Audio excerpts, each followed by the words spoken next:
Hi, I'd like to talk to you some about absolute value inequalities. Now, absolute value inequalities are going to be related to absolute value equations. And also in this material, we're going to learn using the boundary number method to solve these problems.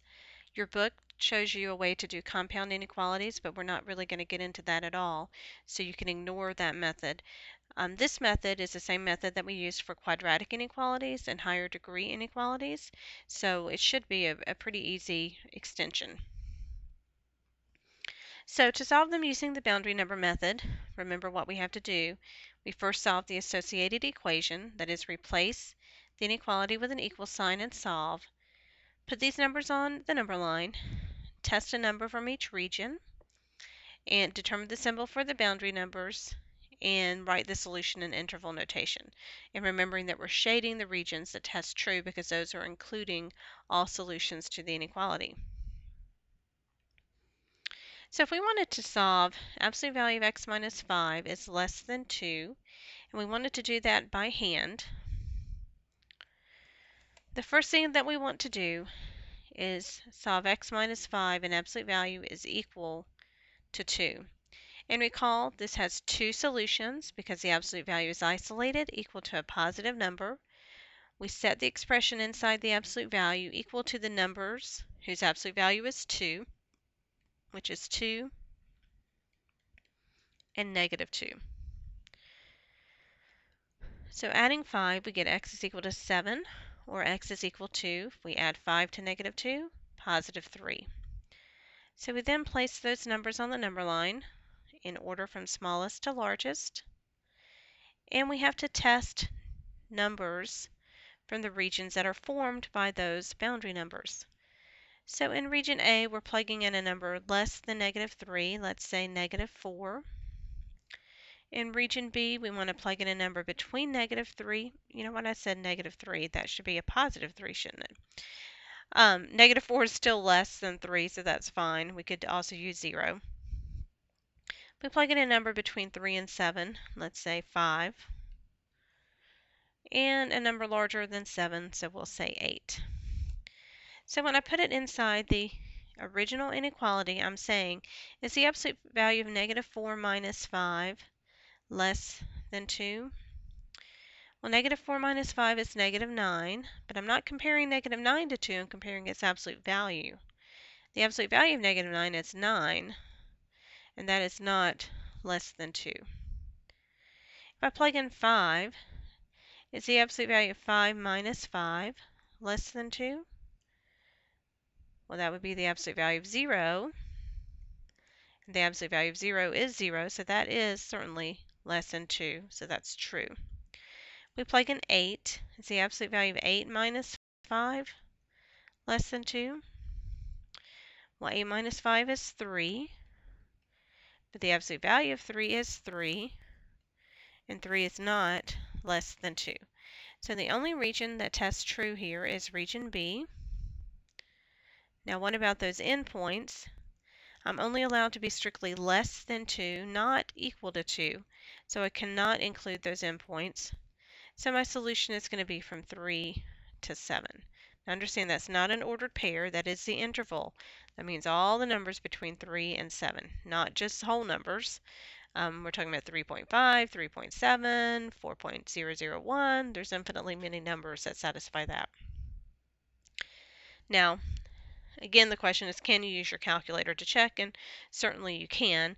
If I was trying to solve absolute value of x minus 5 is less than 2, I can think of this as absolute value of x minus 5 minus 2 is less than 0. So if I input the absolute value of x minus 5 minus 2, remembering to do the math menu, move over to the number menu, and select 1 for absolute value. Once you input the x minus 5, you have to be sure to close the parentheses before you type in the minus 2. And remember what the intercepts are. Those are our intercepts, or our solutions to our equations, which were 3 and 7. And as we talked about before, I'm trying to find where that expression is less than 0. That is where that y expression is less than 0. And y is less than 0 below the x-axis. So if I look at my graph and see what happens around these numbers, to the left of 3, the graph is above the x-axis. Between 3 and 7, the graph is below. And to the right of 7, the graph is above. And so the only one that corresponds to the one where it's less than 0 is this region below, which is between the 3 and the 7. Now again, the other thing you can do is look at test points. Here, since I've altered my equation, I'm not comparing it to the number 2 anymore, but I'm comparing these values to 0 because I'm trying to find out where absolute value of x minus 5 minus 2 is less than 0. But remember, my 3 and 7 were my boundary numbers. So if I plug in something less than 3, like 2, I get a 1, but 1 is not less than 0. Something between the 3 and 7, like 5, I get a negative 2, which is less than 0, so that checks. If I plug in something larger than 7, say 8, I get a 1, which is not less than 0, so the only region that worked was between the 3 and the 7. Another example, absolute value of 2x minus 1 is greater than or equal to 3. So the first thing I have to do is find my solutions to that equation. Absolute value of 2x minus 1 equals 3 means that 2x minus 1 is either equal to positive 3 or 2x minus 1 is equal to negative 3. So I'm taking the expression out of the absolute value and setting it equal to 3 or negative 3. If I add 1, I get 2x equals 4, so x is equal to 2. Or if we add 1, we get 2x is equal to negative 2, so x is negative 1. So my two boundary numbers are negative 1 and 2. I have 3 regions to test by hand, or you can use a calculator here. Out of region A, something less than negative 1, we'll say negative 2. So I'm plugging into the original inequality to say, is absolute value of 2 times negative 2 minus 1 greater than or equal to 3? Well, 2 times negative 2 is negative 4. Negative 4 minus 1 is negative 5. But again, I'm not just comparing negative 5 to 3, I'm comparing the absolute value of negative 5 to 3. And the absolute value of negative 5 is 5, which is greater than or equal to 3, so that's correct. If I plug in a number from region B, something between negative 1 and 2, let's say 0, I'm saying is absolute value of 2 times 0 minus 1 greater than or equal to 3? Well, 2 times 0 is 0, minus 1 is minus 1. So is the absolute value of negative 1 greater than or equal to 3? Well, the absolute value of negative 1 is 1, which is not greater than or equal to 3.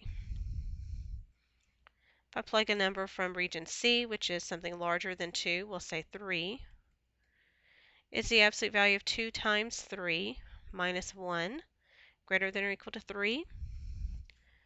Well, 2 times 3 is 6, minus 1 is 5, and the absolute value of 5 is 5, which is greater than or equal to 3, so that checks. So regions A and C work. What about the endpoints? Here I am allowed to equal 3, so I can include the 2 and negative 1, and I'd show that by brackets. So my solution in interval notation is negative infinity to negative 1, union 2 to infinity. Now on the calculator, how does that pan out? What was I trying to solve? Where absolute value of 2x minus 1 was greater than or equal to 5. That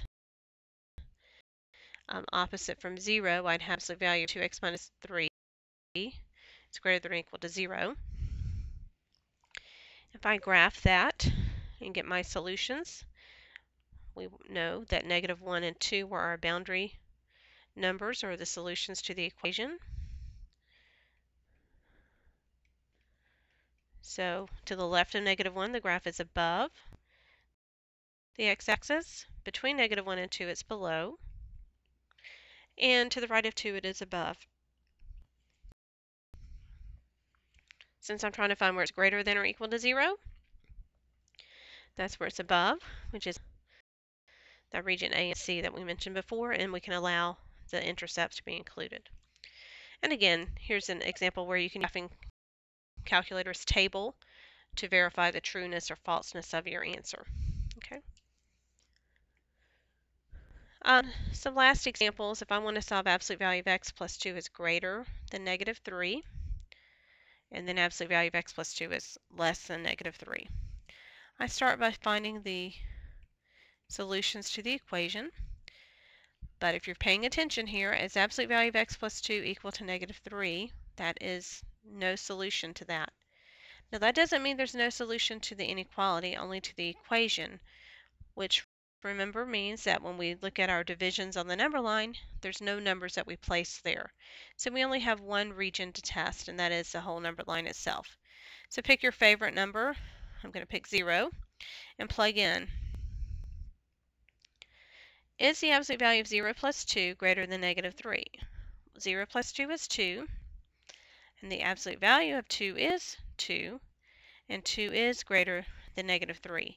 So that tells us the one region tests true, so that one region contains solutions, which means the whole number line, or negative infinity to infinity, would be our solution set. And why is that true?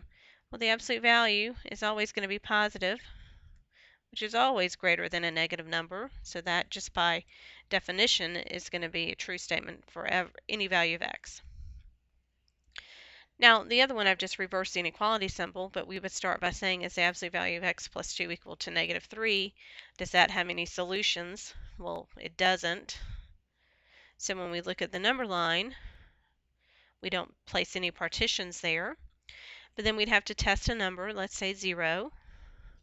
So is the absolute value of 0 plus 2 less than negative 3? Well, 0 plus 2 is 2. Absolute value of 2 is 2.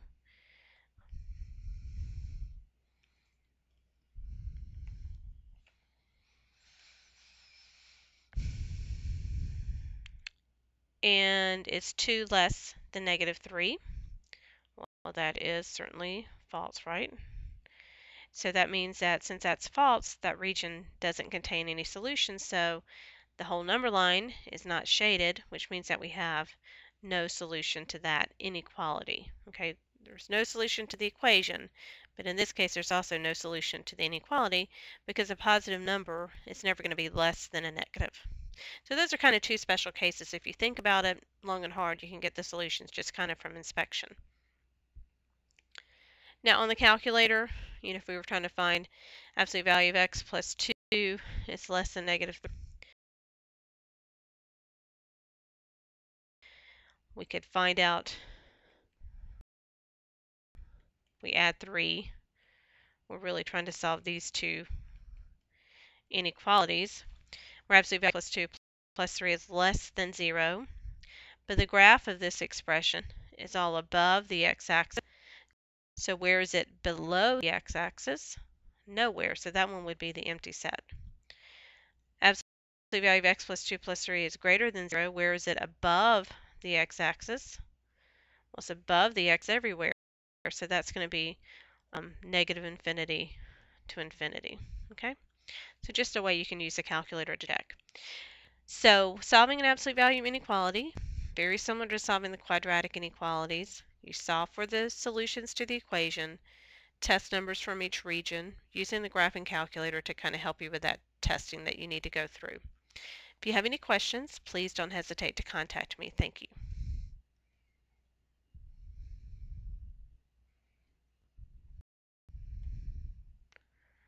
I'm sorry, I did those two examples, so ignore those last ones.